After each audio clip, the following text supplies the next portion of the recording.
ताकि साडी कुल्फी दस्ती निकले। बिस्मिल्लाहिर्रहमानिर्रहीम, अल्हम्दुलिल्लाह अल्हम्दुलिल्लाह। वीवर ए चेक कर लो, बहुत मज़ेदार कुल्फी साडी हिक निकल आई है। हुण असीं दूजी क देंदे पे, जल्दी जल्दी करनी क्योंकि तुहानूं पता है इहदी टैंपरेचर बहुत ही नॉर्मल होंदा है। अल्हम्दुलिल्लाह वीवर ए चेक कर लो। बिस्मिल्लाहिर्रहमानिर्रहीम अस्सलामु अलैकुम। उम्मीद करना तुसीं सारे ठीक हो। तो अज अपना भाई मोहम्मद बिलाल तो खिदमत हाजिर है अल्लाह के फजल और करम दा। उम्मीद करना तुसीं भी ठीक हो। अज बहुत बहुत मज़ेदार वीडियो लेकर तो खिदमत हाजिर हैं। अज विलेज होम गाँव के टैंक की कुल्फी बना के विखावे अपने वीवरां नूं। और जिन्होंने दोस्तों अजे तक चैनल में सबसक्राइब लाइक नहीं किया वो जल्दी नाल कर दिओ, ताकि जो नवी तो नवी वीडियो तुहाडे तक बर वक्त पहुँचती रहें। थोड़ा टाइम वेस्ट नहीं करेंगे और असी चलने हैं वीडियो की तरफ। और बिना फ्रिज तो पहले भी साढ़े चैनल पर 2 वीडियो अवेलेबल ने। मज़ीद हूँ तीसरी वीडियो आ रही है टैंक की सूरत है। इंशाल्लाह तो हम मुकम्मल रहनुमाई देंगे, मुकम्मल गाइड करेंगे और चलने हैं वीडियो की तरफ।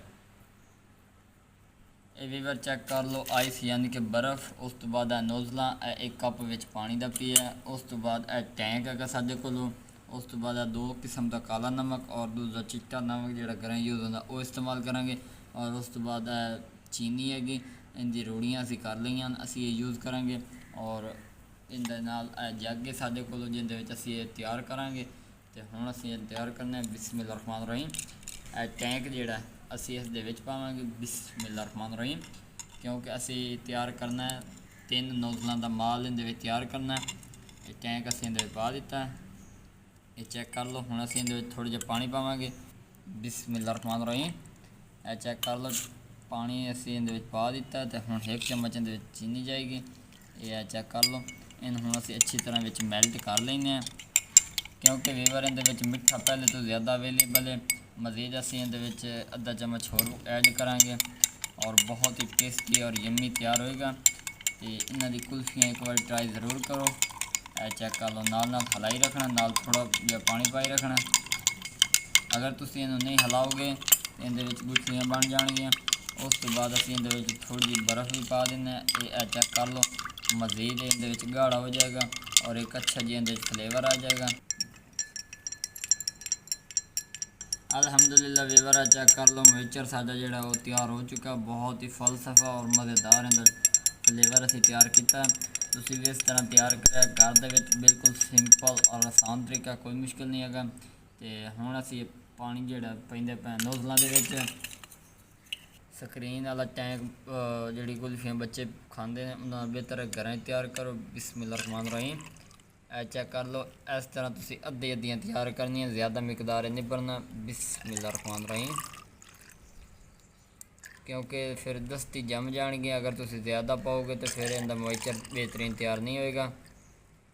ये फाइनली असी बराबर की मिकदार 3 ला दित्तियां ने। इन्होंने हुण साइड ते करना है। तो हुण असी नमक बर्फ़ विच ऐड करना है।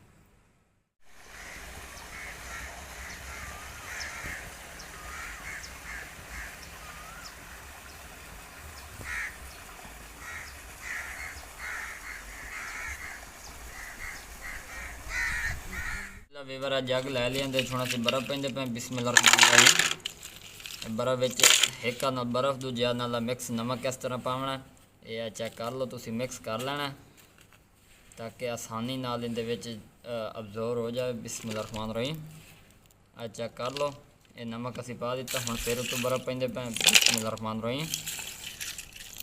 जितनी ज़्यादा तुसीं मिकदार मिक्सिंग वाली लाओगे उतना ज़्यादा इहदे च लचक आएगी और उतनी जल्दी तुहाडी कुल्फियाँ दे जम्मणगियां।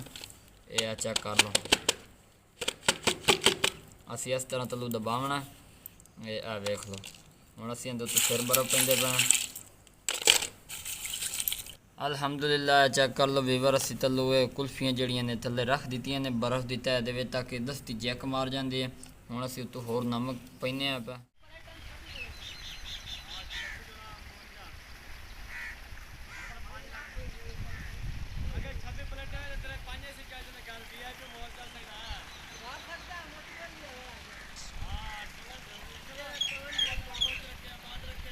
अल्हम्दुलिल्लाह वीवर चेक कर लो, बहुत खूबसूरत और शानदार इनकी शक्ल नज़र आती पई है। नमक असी इहदे विच ला दिता, बर्फ़ सारी पा दी है, मुकम्मल तौर पर तैयार हो चुका। ਔਰ ਇਹਦੇ ਨੋਜ਼ਲਾਂ ਵੀ ਲੱਗ ਗਈਆਂ ਨੇ। ਇਹ ਕਾਨੇ ਜਿਹੜੇ ਨੇ ਉਹ ਵੀ ਲਾ ਦਿੱਤੇ ਨੇ। ਇਹ ਮਜ਼ੀਦ ਲੈਂਦੇ ਪਏ ਬਿਸਮਿल्लाह रहमान रहीम। ਇਹ ਚੈੱਕ ਕਰ ਲਓ ਵੀਵਰ, ਇਹ ਕਾਨਾ ਸਾਡਾ ਇਹਦੇ ਵਿੱਚ ਲੱਗ ਗਿਆ। ਹੁਣ ਤੀਜਾ ਲੱਗਦਾ ਪਿਆ ਬਿਸਮਿल्लाह रहमान रहीम। ਵੀਵਰ ਚੈੱਕ ਕਰ ਲਓ, ਅਗਰ ਅਸੀਂ ਇਹਦੇ ਵਿੱਚ ਇਹ ਹੁਣ ਕਾਨੇ ਜਿਵੇਂ ਪਾਏ ਨੇ ਟੈਂਕ ਤੁਹਾਨੂੰ ਪਤਾ ਪਤਲਾ ਹੁੰਦਾ, ਦਸਤੀ ਕਾਨੇ ਉੱਤਾਂ ਉੱਭਰ ਜਾਵਣਾ, ਲੇਕਿਨ ਇਹ ਕਾਨੇ ਨਹੀਂ ਉੱਭਰੇ। ਇਹ ਚੈੱਕ ਕਰ ਲਓ क्योंकि तलो दस्ती नमक जेड़ा वो जैक मारन लग गया, विच बर्फ़ और नमक की लेयर असी मिक्स लाई है। अल्हम्दुलिल्लाह इंज हो चुका है। हूँ इहदे तो असी एक छापर लेंदे पे बिस्मिल्लाह रहमान रहीम।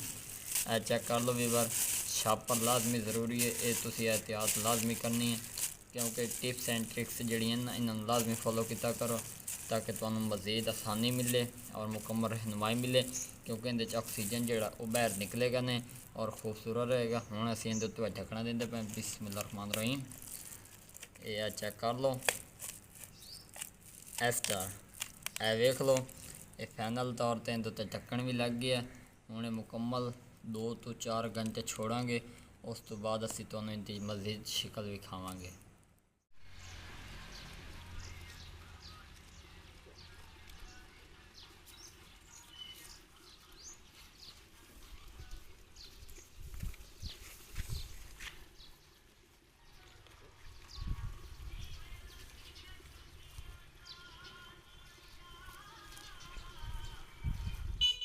अल्हम्दुलिल्लाह वीवर, जिस चीज़ का बेसब्री नाल तुहानू इंतज़ार आई पिया वो टाइम वो घड़ी आ चुकी है। अल्हम्दुलिल्लाह साडी कुल्फियाँ टैंक वालियाँ रेडी हो चुकी ने। सिर्फ 3 तो 4 घंटे लगे ने। असी ओपन करने तो पहले इंटरव्यू तुहानू दे रहे हैं कि बहुत ही बेस्ट बनिया ने, बिल्कुल सिंपल और आसान और विलेज होम तरीके नाल। 1 2 3 4 स्टार्ट। ए चेक कर लो बिस्मिल्लाह रहमान रहीम। तो वीवर चेक कर लो अल्हम्दुलिल्लाह, ए चेक कर लो जी तुहाडे सामने दी लोके पई। अल्हम्दुलिल्लाह वीवर चेक कर लो बिस्मिल्लाह रहमान रहीम। ए चेक कर लो वीवर, जैक एडा वजया पिया बेहतरीन कि ए चेक कर लो, ये तुहानू प्रूव भी खा रहे हैं भाई ये बगैर फ्रिज तो इतनी जमी हुई है। तो सोचो फ्रिज च की बनती, फ्रिज के विच असीं जमावणियां ने, जिहड़ी वीडियो बनावणी असीं इसे जग च बनावणी है। तो ये हुण असीं कदेंदे पे बिस्मिल्लाह रहमान रहीम। अल्हम्दुलिल्लाह अल्हम्दुलिल्लाह वीवर चेक कर लो तुहाडे सामने बर्फ जमी पई। ये जैक वेखो किस तरह मारे हुए, ये वेखो असी हुण इसे पर तुहाडे भी खावन करने सारा कुछ किया। ये वेख लो फैमिली लोग तुहाडे सामने पई। हुण असी विच कुल्फियां कदेने जल्दी जल्दी तो अपने वीवरां नूं भी खाइने हैं। अल्हम्दुलिल्लाह अल्हम्दुलिल्लाह वीवर चेक कर लो, असी इस गर्म पानी दे विच इहनूं पाया ताकि साडी कुल्फी दस्ती निकले। बिस्मिल्लाह रहमान रहीम। अल्हम्दुलिल्लाह अल्हम्दुलिल्लाह वीवर ए चेक कर लो, बहुत मज़ेदार कुल्फी साडी हिक निकल आई है। हुण असीं दूजी क देंदे पे, जल्दी जल्दी करनी क्योंकि तुहानूं पता है इहदी टैंपरेचर बहुत ही नॉर्मल होंदा है। अल्हम्दुलिल्लाह वीवर चेक कर लो बिस्मिल्लाह रहमान रहीम। तो मेरे अल्लाह की शान और रहमतें और बरकतें। वीवर चेक कर लो फाइनली कुल्फियाँ सादियाँ टैंक वाली तैयार हो चुकी हैं, बहुत ही खूबसूरत।